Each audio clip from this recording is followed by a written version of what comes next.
Bismillahirrahmanirrahim. Tabarakalladzi nazzalal furqana ala 'abdihi liyakuna lil 'alamin nadhira.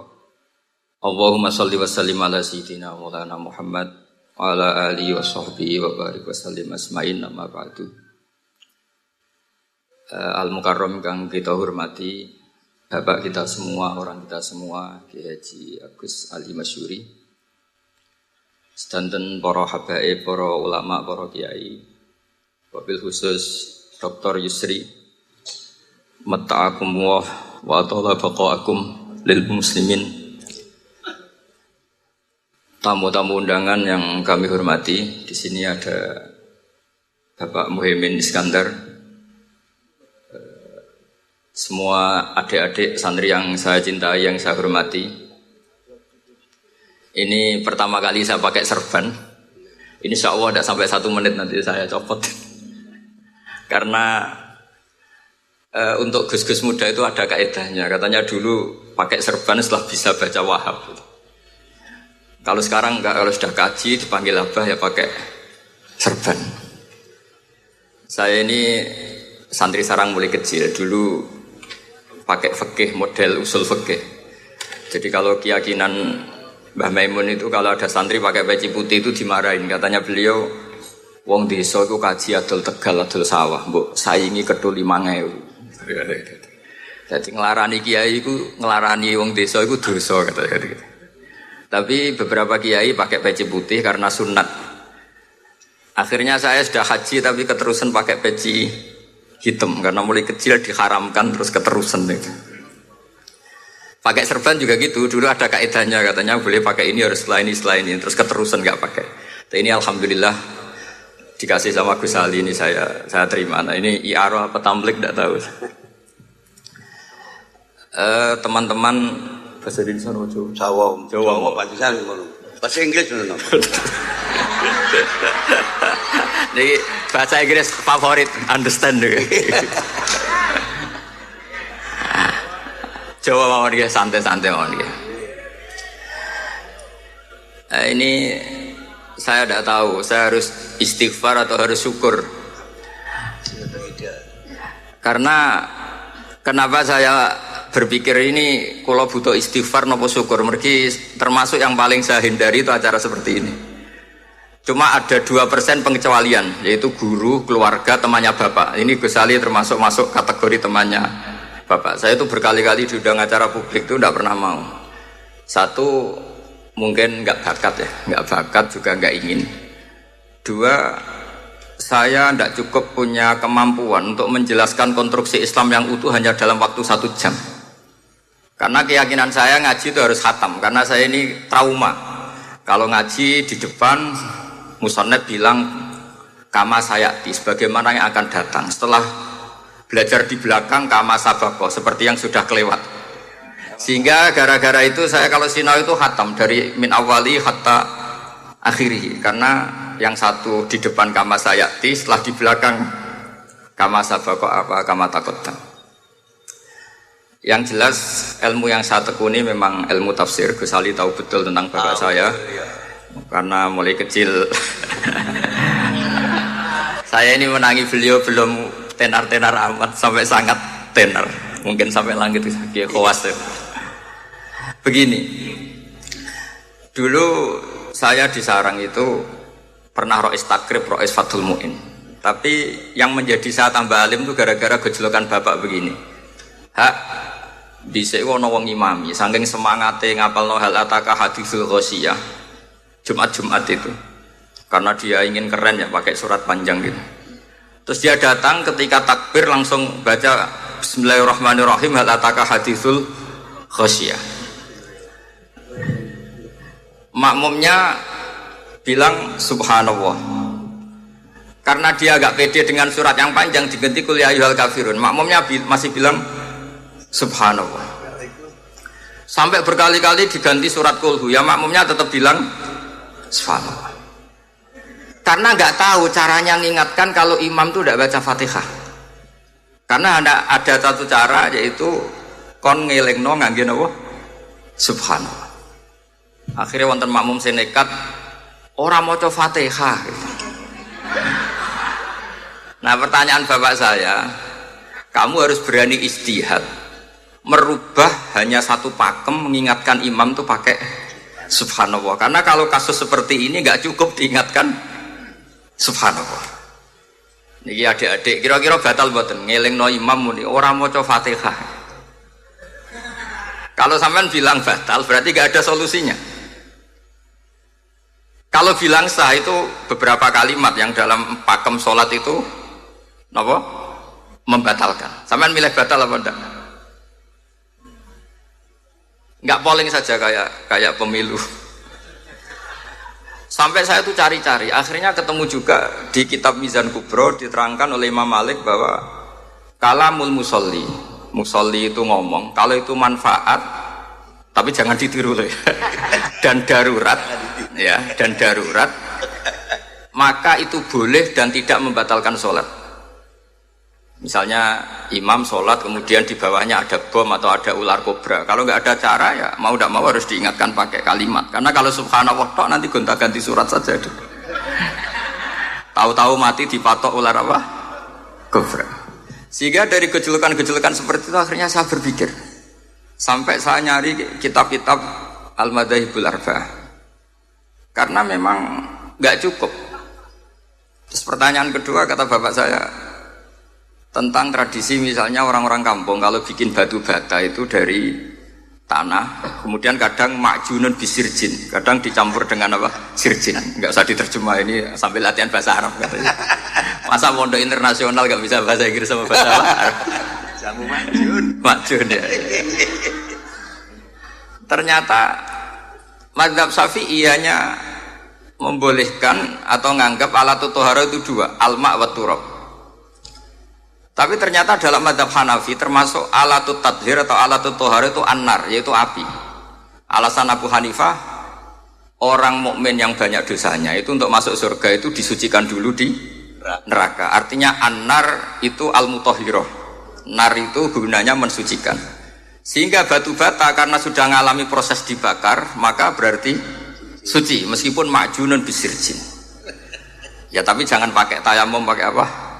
Nah, jadi kalau anda mandi junub atau nggak punya wudhu, kalau nggak ada turab sama apa air, ada solusinya yaitu wudhu pakai nar. Tapi itu jelas haram itu kalau itu, karena nggak mungkin nggak ada turab itu nggak mungkin.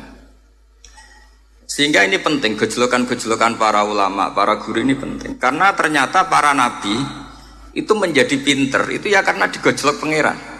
Saya punya sekian contoh di kitab-kitab para wali.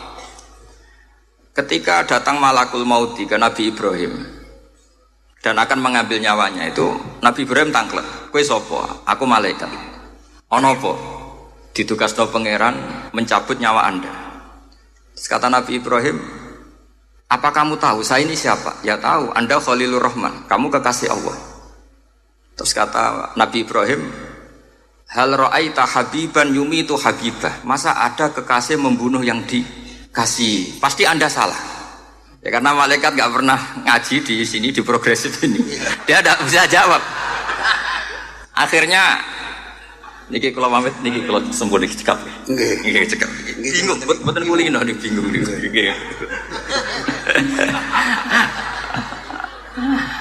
Akhirnya malaikatnya matur malih teng pangeran. Ya Allah, kata Nabi Ibrahim logikanya begini, wahal ra'aita habiban yumitu habibah. Mosok kekasih kok dipateni kekasih. Terus kata Allah gini, ya sudah bilang gini sama Nabi Ibrahim, sama Ibrahim. Wahal ra'aita habiban yakrahu ayyalqa habibah. Mosok kekasih kok ora siap ketemu sing dikasih.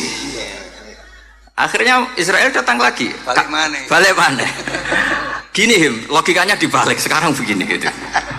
Wahal ra'aita habiban yakrahu ayyalqa habibah. Terus Ibrahim bilang oke ya, nggak masalah, sudah. Artinya apa? Kita ini diajari satu logika. Logika apa saja? Ini Allah. Sehingga ya memang normalnya hidup tuh cerdas. Kata Ghazali, cerdas nyikapi apa? Realitas. Ini penting saya utarakan. Saya punya sekian contoh kecerdasan para nabi. Saya berkali-kali cerita, nabi yang sezaman itu sebetulnya 3, tapi yang ilmunya level itu hanya 2. Karena ada yang sezaman yaitu Ibrahim dan Lut. Tentu tidak level karena Nabi Lut itu pernah keponakan Nabi siapa? Ibrahim. Kedua Nabi Musa dan Nabi Harun. Tapi ini juga agak level karena Nabi Harun jadinya Nabi itu karena proposal Nabi Musa. Jadi proposal mulai dulu ya ada. Nah, Nabi Musa kita tahu adalah al-sak. Al-sak itu kalau ngendikan itu lesannya agak Cedul. cedul ya. Cedul. Ini nanya jejer Gus Ali. Jadi kalau nggak bisa tanya ya. Bahasa Arabnya pokoknya al-sak. Cedul ya. Cedul. Karena masyhur ya kita tahu cerita itu Musa yang kecil itu sebeling. Jadi nak digendong Fir'aun itu dijabuti jenggote. Padahal masih kecil. Sesuai Fir'aun curiga dasar Bani Israel. Lama-lama dia memutuskan sepatah ini aja ini jelas darah-darah Israel. Kita tahu Fir'aun adalah orang Kipti, orang Mesir. Setelah berkali-kali gitu terus tanya gini sama Asia, ini anak ini sudah bisa mikir, memang dasar Bani Israel jadi gak suka orang Kipti. Orang bah cah cilik biasa gak masalah. Singkatnya terus dites ada jamroh, ada bara api sama apel. Sebetulnya Musa ini sudah tahu mau ngambil apel, tapi kalau dia ngambil apel dibunuh sama Fir'aun berarti bisa membedakan. Akhirnya sama Jibril diarahkan ngambil apa? Api jamroh tadi. Akhirnya agak ditelan terus menjadi lesannya apa? Cedul. Sampai sepuh jadi nabi tetap begitu. Makanya beliau ngendikan Rabbis shrahli sadri wa yassirli amri wahlul 'uqdatam min lisani yafqahu qawli. Terus proposalnya itu tadi waj'alli waziram min ahli Haruna akhi. Sebagian ayat lebih jelas lagi yaitu wa akhi Harun huwa afsahu minni lisanan fa arsilhu ma'iyya rid ayyusaddiquni. Jadi dan saudara saya Harun lebih fasih berbicara daripada saya. Jadi kualitas ilmiahnya bagus Musa tapi jubirnya itu Harun. Ya kira-kira kayak Mbah Lim dulu. Iya Mbah Lim. Ya. Jadi ini saya jubirnya Gus Ali, saya Harun, ini Musa. Maksudnya kaya karena sudah ada nabi. Singkat cerita karena Musa itu agak alsak sehingga Harun ini ya nggak levelnya. Padahal sezaman, sehingga ya nggak pernah bantah-bantahan, nggak pernah adu argumen. Yang benar-benar Nabi sezaman dan kemudian sering adu argumen adalah Isa dan Yahya. Kita tahu umurnya ya imbang, kualitas al-mazaya wal wa'il juga imbang. Nabi Isa kita tahu wa yukallimun nasa fil mahdi wa kahla. Mulai kecil bisa ngendikan, ya sudah pinter. Nabi Yahya kita tahu ya Yahya khudil kitabah bikuwah wa atainaul hukma sabiyya. Jadi sama-sama pintar. Wa hanana min ladunna wa zakah wa kana taqiyya. Itu dua beliau ini menjadi satu manhaj besar dalam Islam. Itu kalau main ke salah satu kampung, itu Nabi Isa tanyanya aneh. Aina syirarun nas? Orang-orang yang jelek-jelek itu di mana? Orang-orang fasik itu rumahnya mana? Kalau Nabi Yahya tanya, aina khiyarun nas, orang-orang baik itu di mana? Akhirnya dua beliau ini saling berargumentasi. Kenapa kamu tanya aina syirarun nas? Terus Nabi Isa katanya, lah kenapa kamu tanya aina khiyarun nas? Terus kata Nabi Yahya, enak kancanan wong soleh, gak ruwet kan? Kancanan wong soleh itu kan enak, gak dibodoni, gak ruwet. Pemenang kancanan wong mati, sering bodoni. Gitu. Masyhur itu cerita Gus Dur, Gus kenapa sering ziarah? Sekancanan wong urip sumpek. Iya. Wong mati gak tau bejo. Wong mati ora tau bejo. Ini teman ziarahnya Bapak. Wong mati ora tau bejo. Ya. Itu ya ini santai-santai saja, rileks saja. Karena saya sudah tahu mau ngomong apa. Nanti kalau ingin serius ya ngaji sama saya harus khatam biar enggak jadi korban kama sayati sama kama taqaddam. Akhirnya Nabi Yahya gantian tanya, kenapa kamu tanya aina syirarun nas? Itu masyhur beliau. Ini dalam kitab Tabaqatul Asfiya karangan Abu Nu'aim Al-Asfihani. Riwayat Sufyan bin Uyainah, gurunya Imam Syafi'i. Jawabnya Nabi Isa unik. Ana an-nabiyyu, saya ini nabi. Biman zilatit tabib. Nabi itu ibarat dokter. Udawil mardo. Di mana-mana dokter itu cari orang sakit. Makanya di NU itu banyak kiai-kiai yang nangani orang-orang fasik. Dakwah nih gue wong nakal-nakal itu ya ada khazanahnya, asal gak keterusan katut gitu saja. Jadi kalau kamu niru Gusme itu sebenarnya konsepnya satu, asal ada bukti jadi wali dan tidak katut. Kalau ndak ya sudah usah. Enggak usah. Gak usah wae kata Gus Ali sudah. Kalau nggak kelasnya jangan. Sehingga dua beliau itu jadi khazanah besar. Misalnya Anda jadi kiai di daerah-daerah yang Islamnya sudah maju. Mungkin Anda ini hanya mendapat fasilitas dari Islam. Makanya saya sendiri secara pribadi, misalnya kecelok pinter, tah ranking, tah juara musabaqah tilawatil Quran, kadang dari sekian prestasiku untuk umroh mendapat. Karena kita punya prestasi di daerah yang prestis. Sementara teman-teman kita, makanya ini kalau ada santri progresif yang nggak pinter, tak kasih ijazah, tak kasih support. Barokahnya tidak pinter, akhirnya hidup di daerah tertinggal. Barokahnya hidup di daerah tertinggal, Anda muassisul ma'had, Anda muassisul masjid. Sing prestasi hanya mendapat dari negara, yang tertinggal malah memberi kontribusi. Akhirnya apa? Lama-lama ini yang prestasi coro Jawa ngatok tomak. Saya dapat apa? Sementara yang di desa tertinggal, saya bisa memberi apa? Sehingga Allah bikin wong bodoh itu ada rencana besar kira-kira. Jadi orang bodoh itu gak ada orang-orang santri yang hidup di daerah-daerah apa? Tertinggal. Aman golek prestasi, golek umroh, sambil sing imami masjid haram barang. Terus kapan dakwahnya? Karena yang diburu itu mendapat, bukan memberi. Ini bahaya sekali bagi Islam. Sehingga tradisi guru-guru kita, nah santri pinter ya dilem, santri bodoh ya dilem, santri bulet ya dilem, santri setengah bulet ya dilem, sekabeh kaulane pangeran. Kok ana hikmah dhewe-dhewe kata itu. Tapi ini bukan justifikasi atau melegitimasi kenakalan anak-anak Anda. Ini mau cerita ilmiah. Kemudian ada perdebatan lagi. Dan ini nanti terusannya adalah al-ulama warasatul anbiya. Sayyid Abdul Al-Haddad itu masyhur. Kalau ada orang sowan ditanya, kiaimu nak mulang tau nangis? Mboten nate. Lereni ngaji wek wong ngono iku. Atine atos katanya gitu. Tapi Abdul Hasan Asyadzili kalau ada orang tamu tanya, kiaimu nak mulang tau guyu? Mboten nate. Lereni wong ra iso syukur gitu. Jadi ini dua kutub besar. Siapa yang enggak tahu kewalian Abdul Hasan Asyadzili? Siapa yang enggak tahu kewalian Sayyid Abdul Al-Haddad? Nah ini kalau Gus Ali sudah dua-duanya, guyu ya sering, nangis ya sering, ini sudah makomen, ini sudah Majma'ul Bahrain kalau dalam ilmu tasawuf. Dan itu mirip perdebatan Nabi Yahya dan Nabi Isa. Nabi Yahya itu happy, hidupnya happy, kayak bapak saya itu hidupnya happy. Zaman miskin saja gak pernah susah Gus. Gak pernah susah. Bapak saya itu khasnya gak pernah susah. Mau meninggal saja masih guyon sama saya. Mau kapundhut tuh seguyon kalian. Ya seneng, ya happy saja. Jadi mirip cerita Jalaluddin Ar-Rumi, beliau mau kapundhut, muridnya nangis semua, marah-marah dia. Kamu murid-murid yang bodoh. Saya ini mau ketemu kasih kamu tangisi. Ayo joget semua. Makanya kalau ada orang mati kok ceria itu karena mazhab Jalaluddin apa? Ar-Rumi. Masyhur itu. Ini malam pengantin saya, kenapa kamu nangis? Makanya jadi mitos kalau mimpi jadi manten tuh mau mati. Karena kalau Jalaluddin Rumi istilahkan kematian itu adalah pengantin. Umar bin Abdul Aziz, salah satu khomisul khulafa masyhur itu. Ketika mau kapundhut, orang nangis semua juga dia marah. Memangnya saya mau kemana kok kamu tangisi? Ila khairi madhubin ila khairi rahimin, ila arhamir rahimin. Timbang kumpul kon sumpek. Atok mati katanya. Memangnya saya mau kemana? Ila khairi madhubin ila, kedat yang terbaik yang kita tuju. Ini mirip Nabi Yahya. Sehingga Nabi Isa ngejlek, Mali aroka dohikan ka'annaka ta'manu min makrillah. Kamu kok sering senyum, sering guyu, ngakak-ngakak. Seakan kan kamu tuh tidak pernah akan kena siksa. Nabi Yahya gantian bales. Mali aroka abisan ka'annaka taqnatu min rahmatillah. Lah kamu merengut terus koyo ora ono rahmate pangeran saja. Ini terjadi madhab antara Abdul Hasan Asyadzili dan Sayyid Abdullah Al-Haddad. Sayyid Abdullah Al-Haddad juga diikuti banyak kiai.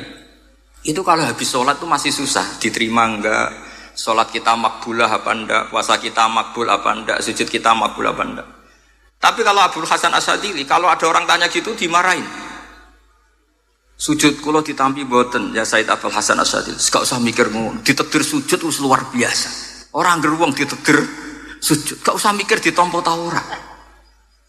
Lho iya, ketika kita nanti ketemu Allah, prestasi betul gak pernah sujud itu. Sebagai hamba kita bangga pernah sujud, terus gak penting ditompo ta ora. Bahkan kalau anak-anak muda ini kepengen ditompo niate elek. Ditampa digajar pangeran terus mlebu swarga terus sama bidadari gitu. Jadi muni ditampa tapi pikirannya sudah ngayal macam-macam. Kalau mazhab Abul Hasan Asyadzili tidak. Sehingga kitab hikam, kita tahu kitab hikam itu adalah dikarang Ibnu Athaillah As-Sakandari, dia muridnya Abdul Abbas Al-Mursi, dan ini terus muridnya Abul Hasan Asyadzili. Itu cerminan Syadziliyah murni. Ya saya ulang lagi, itu cerminan Syadziliyah murni. Sehingga beliau ngendikan masyhur itu, qalilul amali ma'a syuhudil minnah minallah khairun min kasiril amali ma'a ru'yatit taqsir. Jadi amal sedikit tapi yakin itu anugerah Allah, lebih baik beramal banyak tapi masih merasa salah karena ra ono syukure. Makanya bapak saya Gus Ali ana wong abangan gelem salat, gak tahu gak disahno sah terus. Ketika ada orang fikih marah-marah tapi rubah gedang lah, wes sah terus. Pokoknya sah terus. Ini sangat-sangat sadili berarti. Ini penting saya utarakan supaya khazanah kita itu tidak pernah habis. Karena al ulama warasatul anbiya. Nabi tidak dawuh warasati tapi warasatul anbiya. Sehingga semua watak para nabi sebelum Rasulullah sallallahu alaihi wasallam itu semua tercermin pada umatnya Rasulullah sallallahu alaihi wasallam. Cerita paling terkenal tentu Asra Badrin. Tawanan-tawanan perang Badarin mau diapakan? Rasulullah istasyara Abu Bakrin. Terus kata Abu Bakar, itu keluargamu ya Rasulullah. Hum asyiratuka hum aqaribuka. Ya maafkan saja. Terus ditanya Umar, menurut kamu gimana Umar? Itu kan orang-orang yang ngusir engkau ya Rasulullah. Yang dulu ingin membunuh engkau, sekarang ketangkep ya bunuh, kok repot. Apa kata Rasulullah? Masaluka ya Abu Bakrin kamasali Ibrahim isqala faman tabi'ani fa innahu minni wa man asani fa innaka ghafurur rahim. Sing prestasi ya alhamdulillah, sing ra prestasi semoga-moga pangeran akeh sepurane. Sudah gitu ya cara Gus Ali ya sis ngono kok repot. Wa masaluka ya Umar kamasalin nuh isqala rabbi la tadzar alal ardi minal kafirina dayara, sudah habisi saja ning donya kafir. Tapi anehnya apa? Rasulullah akhudha bimadhabi Abi Bakar. Nabi mengambil pendapatnya siapa? Abu Bakar. Karena Nabi kena khitab anit tabi millata Ibrahim hanif. Akhirnya terus keterusan. Akeh kiai NU nek ana umat salah dibarno nganti ra roh nak salah. Makanya kenangan saya sama Mbah Sal Mahfud karena beliau itu sepupu sama Mbah saya di Israel itu. Kata Mbah Sal gini, "Hak umpama pantes," kata beliau ini, "umpama pantes pondok-pondok itu tak sertifikat." Kenapa, Mbah? Lah ya akeh kiai gondrong muridé kon gondrong kabeh terus kadang rapati salat jare diulang kali jogo. Engko neng kali-kali golek Nabi Khidir gak tau ngaji. Lah ngene iku nek ditakoki afiliasine kok NU gitu. Mau disertifikat, jadi distandarkan. Pokoknya anggere gak ana takribe ya ora NU gitu. Karena nanti kalau gak disertifikat ini terus khayal-khayal macam-macam ini rata-rata kan afiliasinya juga ngeklaim NU. Padahal ya itu tadi, jadi diulang kali jogo langsung diulang macam-macam. Ini penting saya utarakan karena standarisasi ini penting. Caranya gimana? Kita harus sebanyak mungkin baca khazanah Islam. Makanya Imam Ghazali, kayak apa pinternya Imam Ghazali? Beliau di akhir kitab Ihya ngendikan wa alaika bimudawamati mutalaati kitab khilyatil auliya wa tabaqatil asfiya. Sehingga kita akan punya khazanah yang luar biasa. Saya punya banyak tentang kearifan ya para ulama-ulama dulu. Di antaranya dulu saya sering diceritain bapak tapi gak paham. Tapi setelah saya ngaji lama-lama paham. Beliau pernah didawi badulah gini, Nur, dhisik ana wong salat 2 rakaat, terus syukur akhirnya salat lagi sampai 4 rakaat. Saking syukurnya salat lagi sampai 6 rakaat. Seterusnya sampai 1000 salat. Kita tahu itu Sayyid Ali Zainal Abidin. Jadi dia menambahkan sholat itu karena iskon lillah wa syauqon lillah, mahabbatan lillah. Bukan kayak kita, karena ingin sholat 1000 rakaat dibagi sekian menit terus kenanya 2 jam. Jadi kayak kita tarawih lah 20 menit, 20 rakaat dibagi sekian kenanya 7 menit. Pentingnya apa? Meskipun kita tidak akan mengalami seperti itu, tapi kita menjadi tahu ketika Rasulullah SAW menghentikan wa qurratu aini fis shalah. Bahkan Nabi kalau banyak masalah itu Nabi yataradad, mutaraddidan di dalamnya. Setelah mutaraddidan agak panik, Nabi tanya gini sama Aisyah, "Aina Bilal, aina Bilal? Bilal kemana? Bilal kemana?" Setelah Bilal notok, tok tok tok, "Ya Rasulullah as-salat." Arifna ya Bilal, arifna ya Bilal. Saya kasih istirahat ya Bilal, saya kasih istirahat. Karena roh dunya, roh politik, roh kebudayaan, roh dulur bulet kabeh. Sing ra bulet mok sitok hubungan ambek Allah Subhanahu wa taala. Maka disebut as-shalat rohatul mukmin. Apa yang terjadi? Ashabu Rasulillah ketika Sayyidina Umar ditusuk oleh Abu Lulu al-Majusi. Tentu pakai kira-kira ya panah yang kayak pancing. Jadi kalau sudah dimasukkan kadu cabut itu sakitnya minta ampun. Apa kata Umar? Nanti cabut ketika saya sholat. Karena sekali sholat dan setelah itu dicabut nggak terasa. Ya, kalau sholat kita ada nyamuk ya sudah. Ini penting saya ceritakan sampai ada wali ditawarin Allah, silahkan masuk surga, tanya ya Allah di surga ada sholat enggak? Kalau tidak ada sholat enggak lah katanya. Karena dia nggak bisa membayangkan nikmat tanpa sholat. Sehingga penting sekali kekaguman-kekaguman ini. Ketika Sayyidina Umar wafat, di antara yang pertama ditanyakan adalah yang bunuh saya siapa? Itu Hulamul Mughirah, Abu Lulu al-Majusi. Beliau spontan langsung ngendikan gini, Alhamdulillah alladzi ja'ala maniyati biyadi rajulin lam yasjud laka sajdatan tuhajuni biha yaumal qiyamah. Matur nuwun Gusti, saya dibunuh oleh orang yang enggak pernah sujud. Kalau saja dia pernah sujud, saya tidak berani maksudkan dia. Jangan-jangan sujud itu engkau terima, kemudian dia min ahlil jannah. Kayak apa pentingnya kenangan sujud? Rasulullah juga pernah ngendikan nanti kalau dunia sudah ruwet, as-sajdatul wahidatu khairun minad dunya wa ma fiha. Satu sujud lebih baik ketimbang dunia seisinya. Karena itu kelayakan kita sebagai hamba. Makanya Abu Hasan Asadili ngendikan sudahlah kafal amilina jazaan an radiyaka laka ahlan, sudah ditakdir ngamal sudah harus syukur. Kok mikir ditompo ta ora usah, gak penting. Itu madzhab Abu Hasan apa? Asyadili. Dan itu ditiru para kiai-kiai kita. Madzhab Said Abdul Haddad juga ditiru kiai-kiai kita.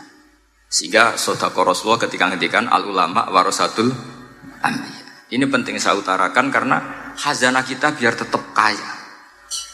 Makanya masyhur dalam Manaqibul Ghazali kita tahu Imam Ghazali itu orang yang luar biasa, pengarang Ihya. Saya punya banyak karangan beliau, Al-Arba'in Al-Usul. Tapi yang paling saya cintai tentu Ihya, kitab Mustasfa, kitab Qawaid Fikih itu Usulul Fikih. Manaqibul Ghazali adalah Rasulullah pernah jejer Nabi Musa. Terus Rasulullah ngendikan ulama ummati ka anbiya'i Bani Israel. Terus kata Nabi Musa, yang benar saja, masa ulama kok kapasitasnya kayak Nabi, apapun hebatnya itu enggak mungkin lah kapasitasnya kayak Nabi. Terus kata Rasulullah, ya sudah buktikan saja. Terus dipanggillah Imam Ghazali. Ketika dipanggil, ini katanya Ghazali kata. Ditanya sama Nabi Musa, siapa namamu? Ana Muhammad bin Muhammad Al-Ghazali At-Tusi Asy-Syafi'i. Mau jawabnya panjang. Terus kata Nabi Musa, kecangkeman gitu, cara Jawa itu kecangkeman, ditakoki jeneng kok jawabnya kakean. Terus kata Imam Ghazali, ya lumayan saya. Jenengan ditanya Allah sing ya alamus sirra wa akhfa saja jawabnya kelebihan gitu. Apa itu kata Nabi Musa? Wa ma tilka bi yaminika ya Musa. Qala ya asaya atawakkau 'alaiha wa ahusyu biha 'ala ghanami wa liya fiha ma'aribu ukhra. Jadi Nabi Musa ditanya, sing mbok gawa iku apa ta? Ini tongkat saya, tak pakai ini, tak pakai ini, tak pakai ini. Jadi masih banyak kelebihan jenengan di bawah saya. Akhirnya fa'aqarra Nabi Musa ini ikrar bahwa benar-benar ulama Rasulillah itu keambiai Bani apa? Israel. Jadi khazanah-khazanah kecerdasan gini ini penting. Sehingga ketika ada kemacetan fikih, ada kejumudan fikih, tugas kita adalah memecahkan kejumudan itu. Misalnya begini, ini yang sering dilakukan Bapak saya dan Gus Ali. Kancanan wong fasik hukumnya piye? Ya ora oleh, wong kok kancanan wong fasik. Tapi kalau dibalik, bina wong fasik boleh ndak? Boleh. Syaratnya bina kudu ngancani. Jadi dibelokkan gitu aja sudah rubah. Lah hadza huwal fiqh. Yang dikatakan fikih ya seperti ini. Tapi orang-orang yang enggak ngerti detailnya fikih, apalagi usul fikih. Fikih itu menjadi rumit. Makanya ahli sunnah itu luar biasa. Ada orang mati karena narkoba atau karena apa itu? Oplosan. Itu kiai cokre. Itu kiai alim biasa datang. Itu ya biasa mempersaksikan Nggih, mayite sae nggih. Nggih. Padahal orang itu enggak percaya ini orang mati cokre kok apa? Sae. Padahal dia di kiainya bilang gini, wis sae saiki wis iso nakal katanya. Maksudnya saya sudah mengakhiri semua kenakalannya lewat apa? Lewat kematian tadi. Karena itu doa Rasulullah. Rasulullah itu kalau ngedikan itu luar biasa. Allahumma ij'alil hayata ziyadatan li fi kulli khairin wal mauta rohatan li min kulli syarrin. Ya Allah, jadikan hidup ini ziyadatan li fi kulli khairin. Jadi anggap saja kalau hidup itu berarti potensi tambah baik.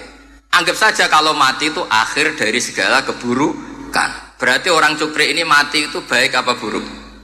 Baik, karena dia sudah tidak bisa buruk lagi. Makanya saya. Nah, ini khazanah yang luar biasa. Karena tadi kematian adalah ar-rohah min kulli apa? Syarrin.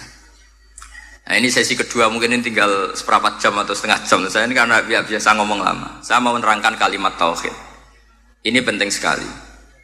Kalimat tauhid itu kata Ibnul Qayyim Al-Jauziyah dalam kitab Zadul Ma'ad. Ini kitab kesayangan Sayyid Abdul Al-Haddad. Sampai beliau ngendikan, ya letani minha iddatan nusakhin li uhdiyaha ilatullah. Semoga saya punya naskah banyak yang mau saya hadiahkan ke santri-santri. Saking pentingnya kitab apa Zadul Qayyim. Itu beliau mengartikan la ilaha illallah itu luar biasa. Kalimat ini adalah kalimat super. Allah bikin surga juga demi kalimat ini. Siapa yang menerima kalimat ini maka masuk surga. Yang menolak kalimat ini maka dimasukkan neraka. Kita tahu neraka itu kalau ada batu dicemplungno, itu sampai ke bawah itu nunggu 70 tahun. Kayak apa kedalamannya? Bego siapa saja tidak akan bisa itu bikin apa? Neraka. Karena kalau batu dijatuhkan nunggu 70 tahun itu sampai kok riha. Itu dibikin juga untuk orang yang menolak la ilaha illallah. Kemudian karena manusia butuh latihan, dibikinlah langit dan bumi supaya didiami manusia untuk menerima konsep la ilaha illallah. Karena manusia butuh pelatih, diutuslah para rasul untuk melatih la ilaha illallah. Dan kalimat ini andaikan ada orang kafir 70 tahun, kemudian dia melafadzkan la ilaha illallah Muhammadur Rasulullah, maka semua kekafirannya dihilang dia. Maka santri-santri yang aswaja ini harus yakin, ia adalah kalimatun dakhala bihal kafiru al-islam. Ini kalimat yang orang kafir 70 tahun saja menjadi muslim. Tapi sekarang banyak gerakan dengan kalimat yang sama malah orang Islam menjadi kafir. Itu kira-kira kelompok aneh napa mboten? Hanya karena la ilaha illallah banyak kelipatok dihukumi kafir. Gara-gara la ilaha illallah bitung dino diarani kafir. Wong kalimat ini sing kafir wae dadi mukmin. Sekarang dengan kalimat yang sama yang mukmin jadi kafir. Ini apa-apaan? Kira-kira gitu. Cara madzhab ini apa-apaan? Ini penting saya utarakan. Jadi kepastian tauhid. Ngendikane pangeran kullil ladzina kafaru iyantahu yufar lahum ma qad salaf. Makanya Abdul Hasan As-Sadili ketika nafsirkan fa'lam annahu la ilaha illallah wastaghfir li dzambika walil mu'minina wal itu ai bihadhil kalimah kata beliau. Kamu harus camkan bahwa la ilaha illallah. Dan setelah itu kamu baru sah istighfar. Untuk kamu sendiri maupun untuk orang mukmin siapapun, mukmin mukminah. Kita tahu andaikan kita punya keluarga kafirah atau murtadah, sah enggak diistighfari? Enggak sah. Tapi sefasik apapun asal dia min ahli tauhid maka sah diistighfari karena fa'lam annahu la ilaha illallah wastaghfir li dzambika walil mu'minin. Jadi sahnya mengistighfarkan orang lain hanya dengan satu syarat yaitu dia min ahli la ilaha illallah Muhammadur Rasulullah.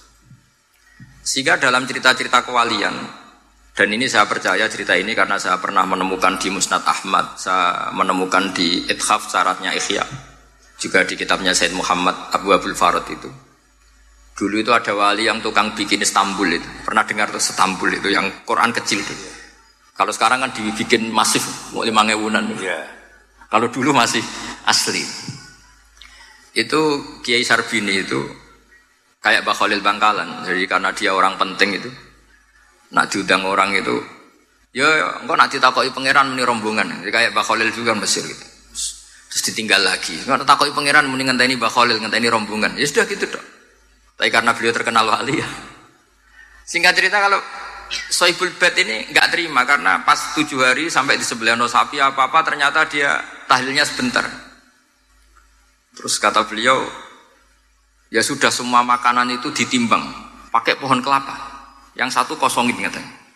Kifatul mizan yang satu atau kafatail mizan yang satu dikosongin. Beliau datang yang bikin Istanbul tadi, bilang bis itu sudah jam 4 kata. Sudah tinggi bismillahnya.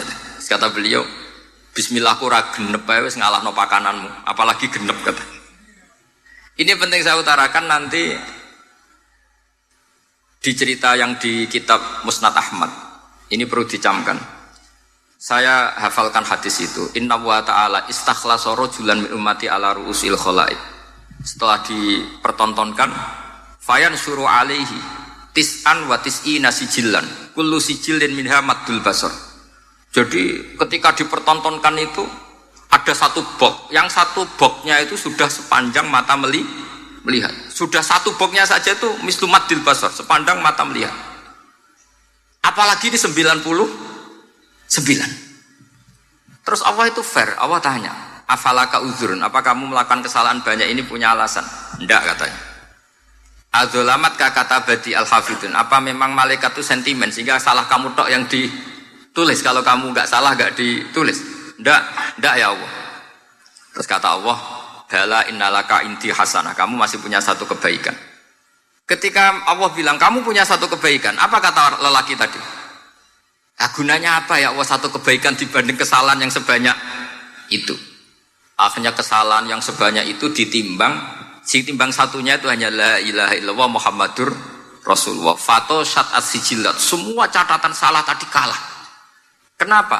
Fala yaskulu ma'asmillahi ta'ala syai'un, karena di dunia maupun akhirat tidak ada yang bisa mengalahkan kalimah thayyibah. Tapi sekarang kalimah thayyibah itu jadi tersangka. Nah ini makanya saya mohon santri-santri hujjiyatu ahli sunnah wal jamaah ini harus mustaqirrah, harus sabitah, harus benar-benar berargumentatif. Sehingga kita tahu setahu-tahunya bahwa kalimat ini adalah kalimat yang orang kafir saja menjadi muslim. Masa dengan kalimat yang sama orang mukmin menjadi kafir. Ini penting saya utarakan karena kita harus terus belajar. Caranya gimana? Ya diantaranya tadi belajar kitab Ihya, beberapa kitab, sehingga khilaf-khilaf fikhiyah meskipun kita tidak bidangnya misalnya itu tetap punya kualitas yang luar biasa. Saya sampai sekarang menerima sorogan kitab Mahalli itu di situ ada perdebatan unik, boleh enggak misalnya jenazah itu diletakkan di belakangnya yang sholat. Kata kaul awal enggak boleh, di mana-mana jenazah itu ya di depannya orang apa? Sholat.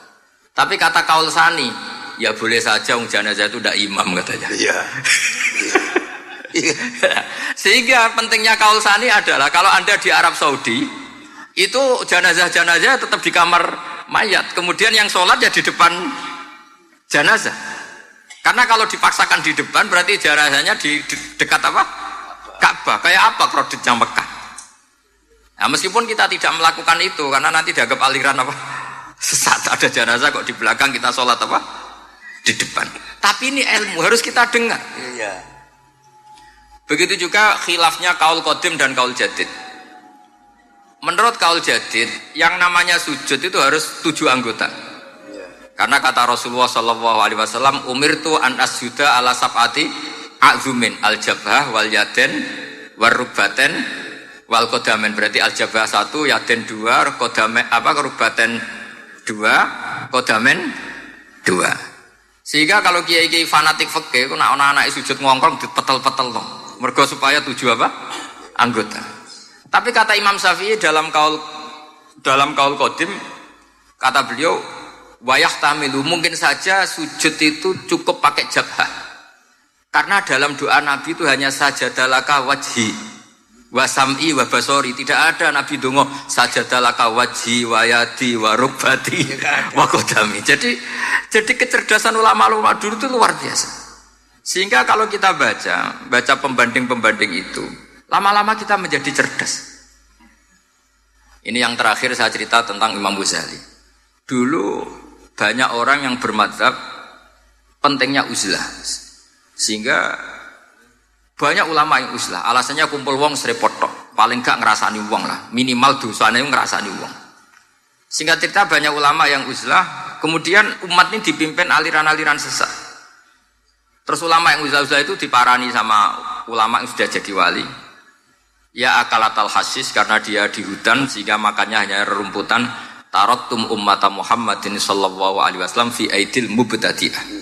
Betul uzlah itu baik, tapi membiarkan umatnya Nabi dipimpin orang-orang yang sesat. Makanya kita terima kasih sekali Gus Ali ada di antara kita, membimbing kita, membina kita. Jangan terus dunia wis rusak tinggal nawa tidak bisa. Ini ummatur Rasulillah. Ummatun marhumah, ummatun mahfudhah, ummatun mar'iyah. Insyaallah apapun kondisinya kita tunggoni, baik dalam skala negara, masyarakat maupun kultural. Saya kira demikian. Wassalamualaikum warahmatullahi wabarakatuh.